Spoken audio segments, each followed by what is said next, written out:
अच्छा, conceptual framework क्या होता है? आपकी जो फाइनेंशियल स्टेटमेंट्स हैं, कल भी मैंने बताया था कि हाँ, इसमें दो किस्म के फ्रेमवर्क हमारे यूज होते हैं। One is known as accounting framework.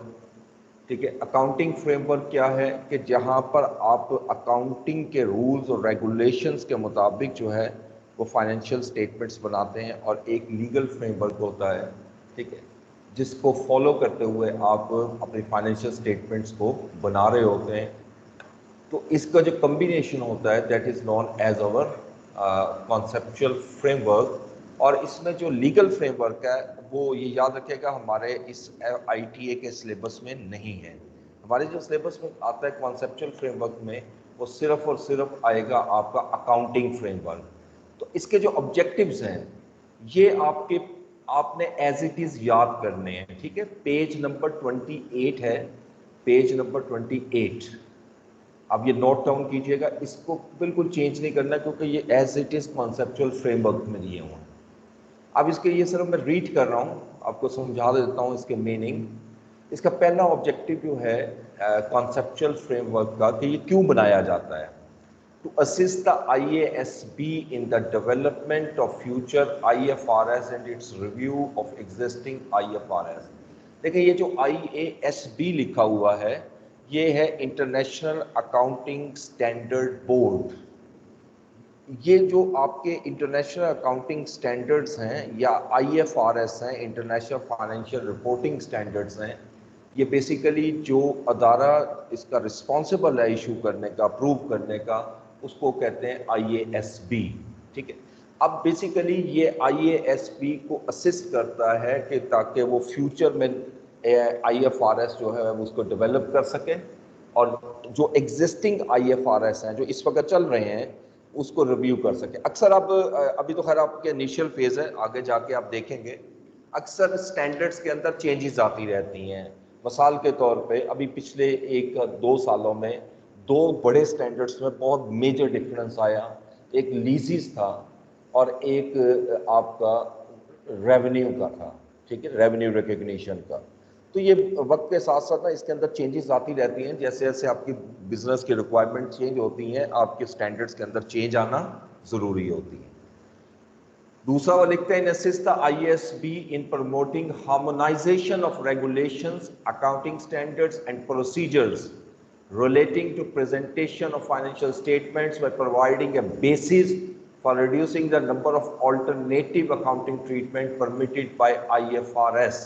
देखिए अब ये चीज़ें आपको ज़रा थोड़ी सी अजीब लगेंगी क्योंकि अभी आपको स्टार्ट होनी है FAR 1 से। देखिए दुनिया के अंदर जो आपके वर्ल्ड वाइड अकाउंटिंग स्टैंडर्ड्स हैं, लीगल फ्रेमवर्क है, या कई कंट्रीज़ के लोकल स्टैंडर्ड्स हैं, उनको बेसिकली उसके दरमियान हार्मोनाइजेशन पैदा करना, सिमिलैरिटी पैदा करना जो है वो बेसिक ऑब्जेक्टिव है इसका, ताकि दुनिया भर में जो फाइनेंशियल स्टेटमेंट बनाई जा रही हैं उसका जो बेसिकली प्रेजेंटेशन वे है वो सेम हो, वो तकरीबन सेम हो। ठीक है, तीसरा वो लिखते हैं, to assist national standard setting bodies in developing national standard. ये जैसे मैंने अभी आपको बताया दुनिया में बहुत से कंट्रीज ऐसे हैं जहां पर उनके अपने स्टैंडर्ड्स हैं। जैसे इंडिया के अंदर इंडियन स्टैंडर्ड्स एप्लीकेबल होते हैं, यूके के अंदर यूके गैप चलता है, USA के अंदर US गैप चलता है। ठीक है, तो अब उनके जो लोकल स्टैंडर्ड्स हैं उनको बनाने के लिए भी हमारा ये कॉन्सेप्चुअल फ्रेमवर्क उनको हेल्प प्रोवाइड करता है। एंड देन फिर वो लिखते हैं, assist preparers of financial statement in applying IFRS and in dealing with topics that have to be form to subject an IFRS।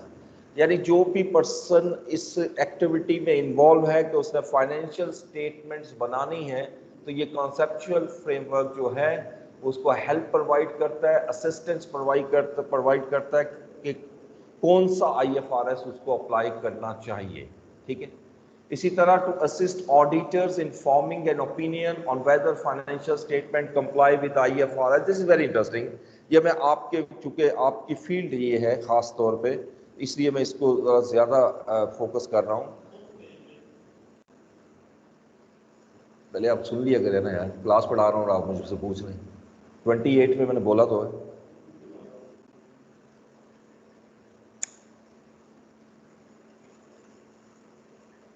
Okay, देखें आप लोग इंशाल्लाह फ्यूचर के अंदर चार्टर्ड अकाउंटेंट बनने जा रहे हैं और your basic task is auditor, auditor बनना है, ठीक है।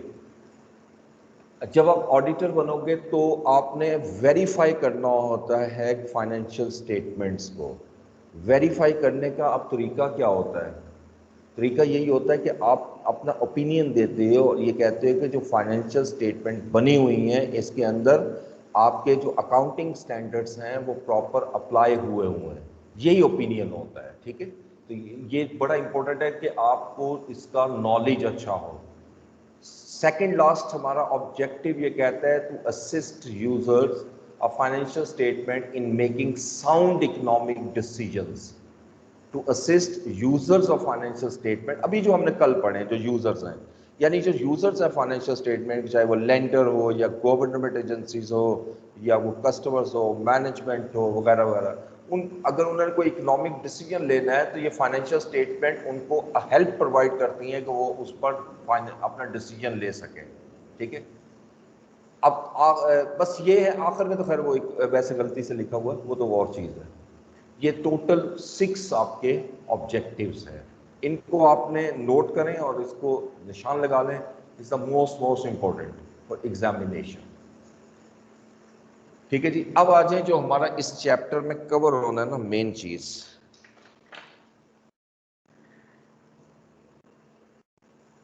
That is scope of conceptual framework.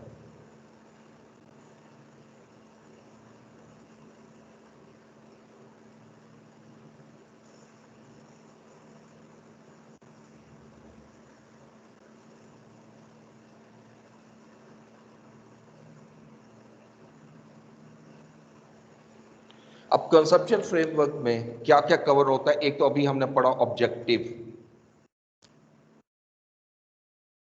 अच्छा, एक तो हम सॉरी एक ऑब्जेक्टिव और पढ़ेंगे, objective of financial reporting, of financial reporting, ये पहला स्कोप तो ये है।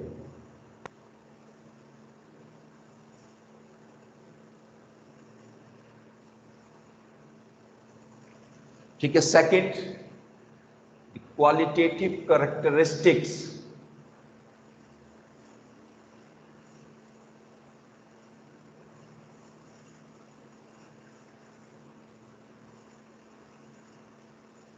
qualitative characteristics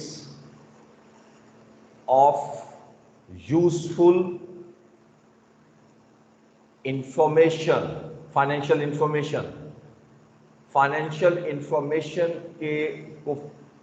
के लिए, यूजफुल फाइनेंशियल इंफॉर्मेशन के लिए कौन से क्वालिटेटिव करेक्टरिस्टिक्स होने चाहिए। यानी अगर कोई इंफॉर्मेशन आती है उसके यूजफुल होने का के लिए किन करेक्टरिस्टिक्स का होना जरूरी है, ठीक है। उसके बाद ये हिस्सा जो है ना, जो मैं लिखने लगा हूं, डेफिनेशन, मेजरमेंट वगैरह, ये हम पढ़ चुके हैं।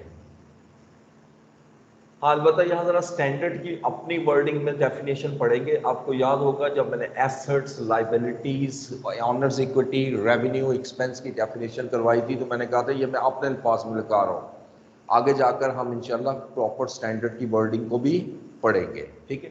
और आखिरी हिस्सा इसमें आएगा concepts of capital and capital maintenance.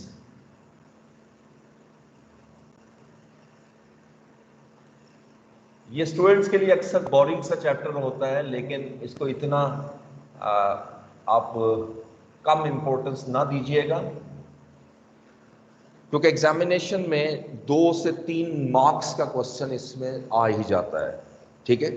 इसलिए इसको आपने अच्छी तरह मतलब ज़हन नशीन करना है, याद कर लेना है, ताकि प्रॉब्लम क्रिएट ना हो। अच्छा, अब सबसे पहले तो आएंगे objective of general purpose financial statements. Financial statements क्यों बनाई जाती हैं? वेरी सिंपल, हमारे different users of financial statements हैं।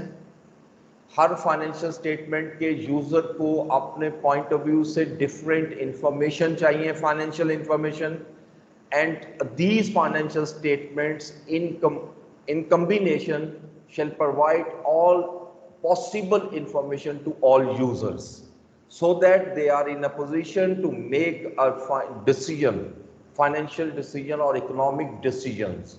यानी अब मैं आसान कर दूं तो इस तरह सिंपल समझिएगा कि बेसिकली फाइनेंशियल स्टेटमेंट को जो बनाने का मकसद ये होता है कि जितने भी यूजर्स हैं आपके, उन तमाम यूजर्स को आप इंफॉर्मेशन प्रोवाइड करें और एक सेट ऑफ अकाउंट ऐसा हो जिसमें तमाम के तमाम यूजर्स को इंफॉर्मेशन मिलती जाए।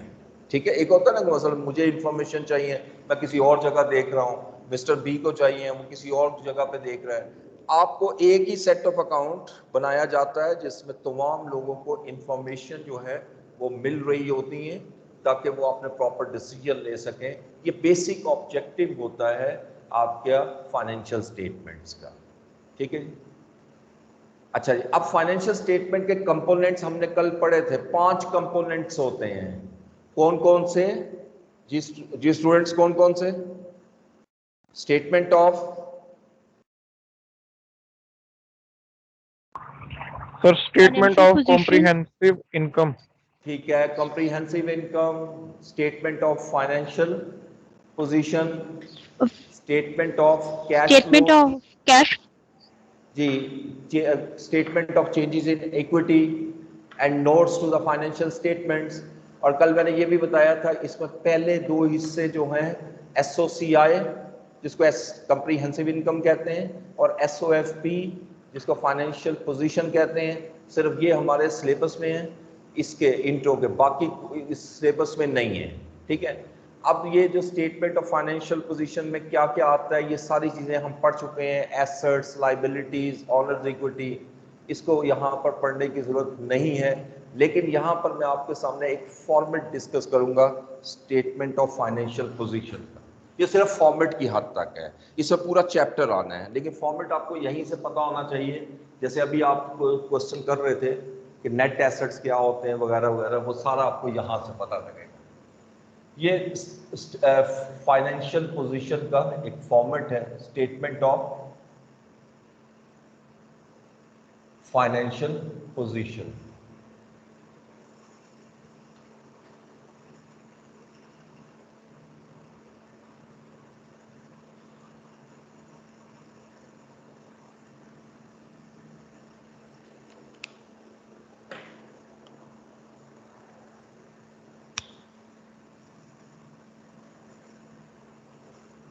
अच्छा, अब इसमें वही कॉन्सेप्ट होता है जो अकाउंटिंग इक्वेशन में होता है, assets is equal to owners equity plus liabilities. ठीक है, वही कॉन्सेप्ट हम लेके चलते हैं। तो सबसे पहले मेन हेडिंग देते हैं हम एसेट्स।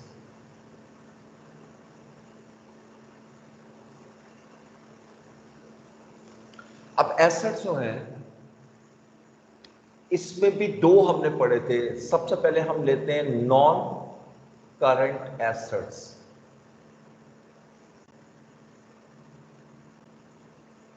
ये सब हेडिंग आ गई इसकी। अब नॉन करंट एसेट में जो जो भी आपको क्वेश्चन में दिया हुआ वो लिखने हैं। अच्छा, इसकी एक तरतीब होती है, स्टेटमेंट ऑफ फाइनेंशियल पोजीशन की बाकायदा एक तरतीब होती है जिसको हम कहते हैं marshalling of accounts. Marshalling of accounts, और इसकी तरतीब को बड़े ध्यान से आपने समझना है। इसमें सबसे पहले आपने उस एसेट को लेना है जो आपका इमूवेबल है।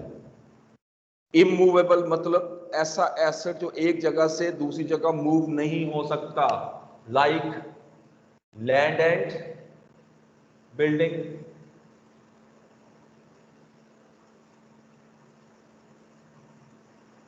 उसके बाद फिर आपने उन एसेट्स को पहले लेना है जो which are difficult to move from one place to another, और जो सबसे इजीली मूव हो जाता है वो सबसे आखिर में लेना है।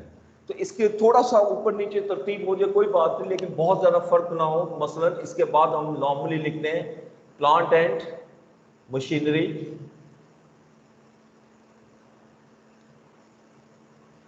उसके बाद furniture and fixture,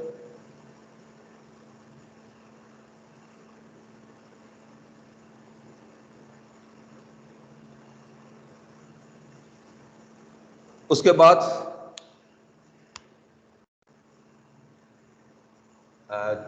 furniture fixture के बाद आप लिख लो ऑफिस इक्विपमेंट्स,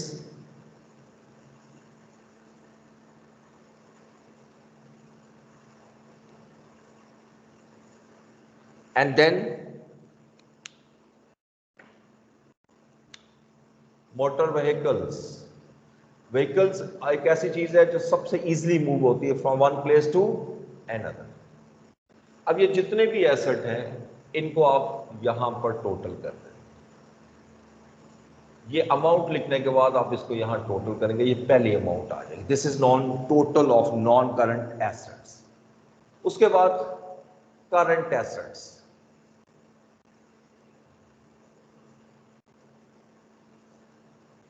करंट एसेट में जो मार्शलिंग हम यूज करते हैं उसके मुताबिक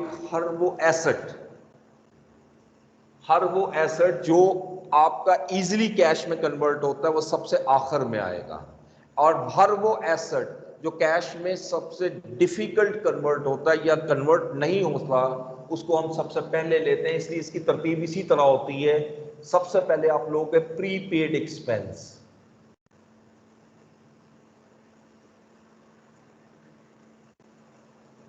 ये क्या होता है प्रीपेड एक्सपेंस? ये ऑब्वियसली हमारा एक पूरा चैप्टर है, chapter number 8 accrual and pre payment, वहां डिटेल में डिस्कस करेंगे। अभी मैंने पहले बताया कि हम फॉर्मेट डिस्कस कर रहे हैं।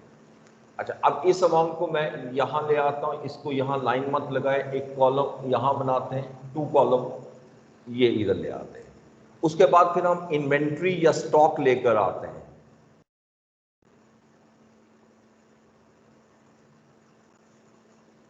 स्टॉक के बाद फिर हम लेके आते हैं रिसीवेबल्स, अकाउंट्स रिसीवेबल्स,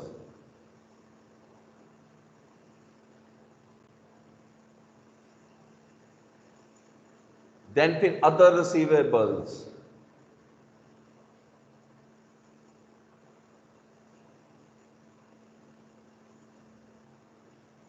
और फिर कैश एट बैंक,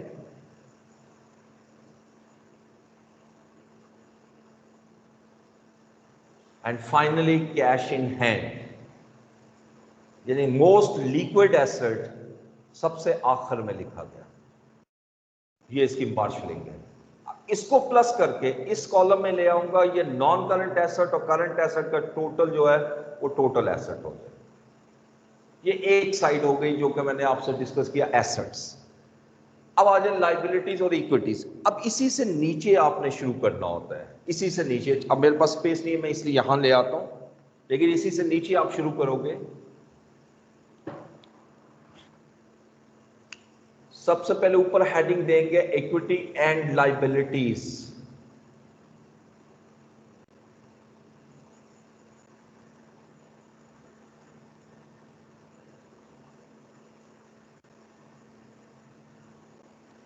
अब इक्विटी में हम सबसे पहले लेते हैं जी, पहले हेडिंग देंगे इक्विटी,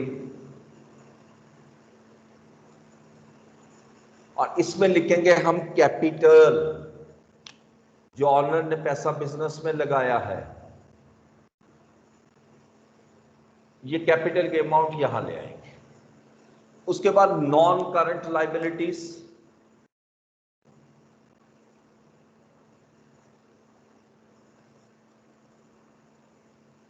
आपके सिलेबस की हद तक नॉन करंट लाइबिलिटीज में जो कवर होता है वो सिर्फ एक ही है, और वो है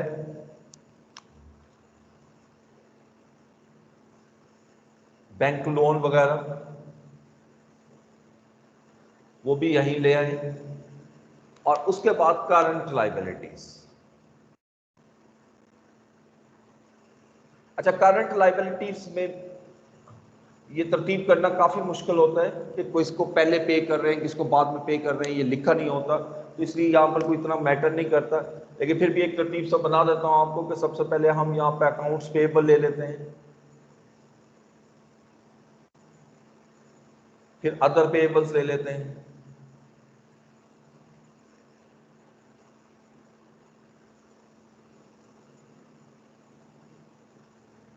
और आखिर में हम लेंगे बैंक ओवरड्राफ्ट, ओडी जिसको कहते हैं।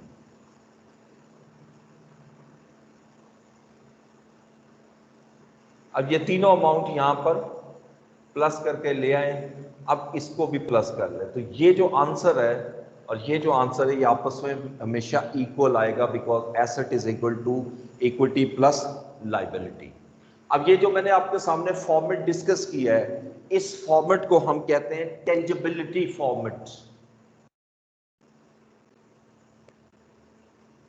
Tangibility format of statement of financial position, यानी ये समझ लो कि स्टेटमेंट ऑफ फाइनेंशियल पोजीशन के दो फॉर्मेट हैं। एक जो अभी मैंने आपके सामने डिस्कस किया विच इज टेंजिबल फॉर्मेट। अच्छा, ये पता होना बहुत जरूरी है, क्योंकि एग्जामिनर आपसे स्पेसिफाई कर सकता है कि कौन सा आप फॉर्मेट बनाओ, और अगर नहीं कर रहा तो जिसको मर्जी बना लो, ठीक है। तो ये हम मोस्टली यही यूज करते हैं, लेकिन अगर दूसरा भी बनाना चाहे वो कोई मुश्किल नहीं है। सेकंड होता है लिक्विडिटी फॉर्मेट।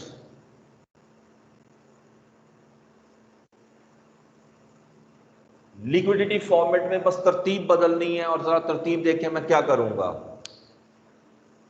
जब लिक्विडिटी फॉर्मेट में आएंगे तो सबसे पहले आप लेंगे करंट एसेट, यानी सबसे पहले लेंगे करंट एसेट्स, और फिर नंबर 2 पे लेंगे नॉन करंट एसेट। यानी एक तो आप देख सकते हो हमने ऑर्डर चेंज कर दिया।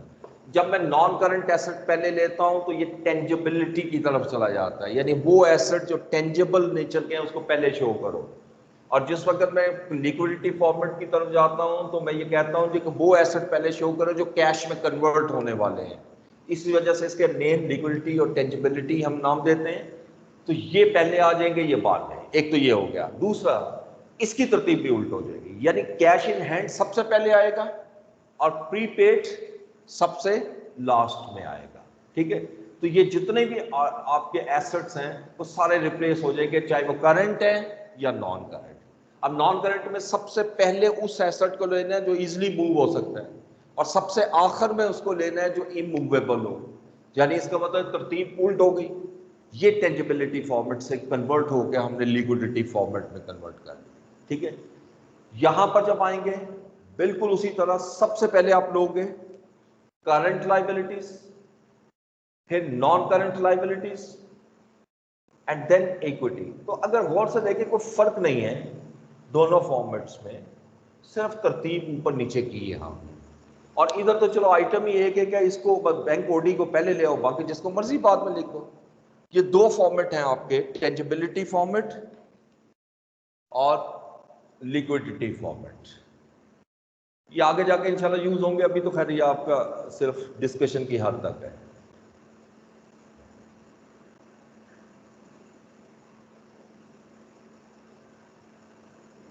अच्छा, इसके बाद हमारा आ जाता है SOCI, statement of comprehensive income, इसका फॉर्मेट, ठीक है। तो अब इसका फॉर्मेट फिर इंशाल्लाह कल डिस्कस करेंगे, कल की क्लास में,